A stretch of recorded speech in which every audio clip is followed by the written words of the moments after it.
नमस्कार, मी विजय बारसकर. 27 मार्च रोजी पवित्र वृंदावन नगरीत पूज्य प्रेमानंद महाराज यांच्या सानिध्यात खासदार संजय देशमुख यांनी दर्शन घेतले. यवतमाळ शेतकरी आत्महत्या सांगितली. संजय देशमुख जी, राधे राधे महाराज जी. महाराज जी, आप कह रहे हैं कि आप महाराष्ट्र में सांसद हैं. और महाराज जी, आप कह रहे हैं कि आपके क्षेत्र में महाराज जी बहुत सारे किसान मतलब आत्मदाह कर रहे हैं. महाराज जी, इसके लिए किसानों के लिए आप कुछ ऐसा बोल दें कि वो मतलब आज बहुत ज्यादा बढ़ रहा है. नहीं, ये समस्या है और बड़ी भारी समस्या है, क्योंकि हम किसान के घर में जन्म लिए हैं तो हम इस बात को जानते हैं. जो कर्जा लेकर के खाद लगाता है, पानी लगाता है, और जब फसल तैयार होती है तो प्रकृति की विपरीत परिस्थिति आ जाती है. मानो सरसों का पका हुआ समय है, अब वर्षा हो गई और सुबह सूर्य तेज खिला तो वो जितनी कलियां हैं वो सब फूट गई, सरसों बिखर गई. अब गेहूं गलेथ में है, पकने को है, पानी और वायु आया, गेहूं गिरा, उसका वजन खत्म.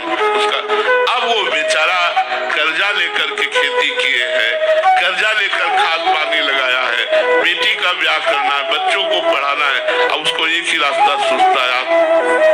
ये ऐसा है, बहुत पीड़ा का विषय है.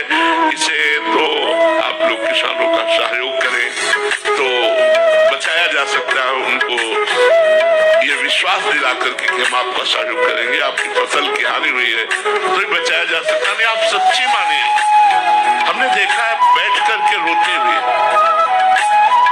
सब फसल नष्ट हो गई. अब बैठ करके की अगले साल बेटी का ब्याह है, बच्चों की पढ़ाई लिखाई कैसे, क्योंकि अन्य कोई आय साधन नहीं पैसे का, वही किसानी साधन है.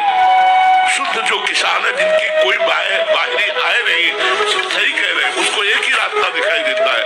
जब उसकी फसल नष्ट हो जाती है जब प्रकृति के द्वारा, तो फिर वो कहां से कर्जा, ऊपर से किसान आदमी का बहुत हालत.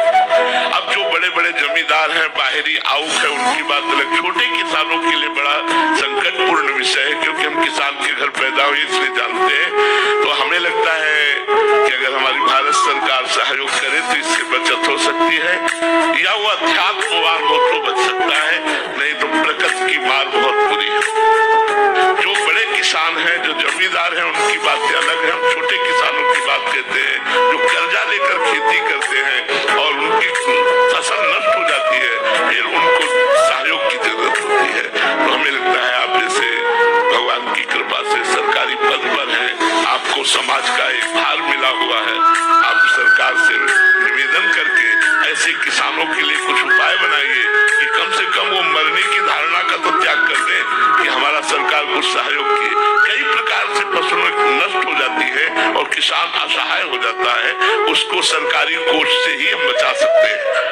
और तो कौन सहयोग कर सकता है? सरकार ही हमारे अपने कोष से किसानों को ऐसी परिस्थिति में जिनकी फसल नष्ट हो गई है, जो बड़ी ऐसी अवस्था में कि उनको करने की सोच आ गई है, उनको बचाया जा सकता है. दूसरा कोई उपाय भगवान के द्वारा दिए हुए पद का सदुपयोग करते हुए जहां तक हो सके आप स्वयं भी उनको वचनों के द्वारा और सहयोग सरकार के द्वारा आप ऐसे किसानों की जरूर रक्षा करें, किसानों को सहयोग करें, हमारी प्रार्थना है. यवतमाळ येथील शेतकरी आत्महत्येचा प्रश्न महाराजांना सांगितला.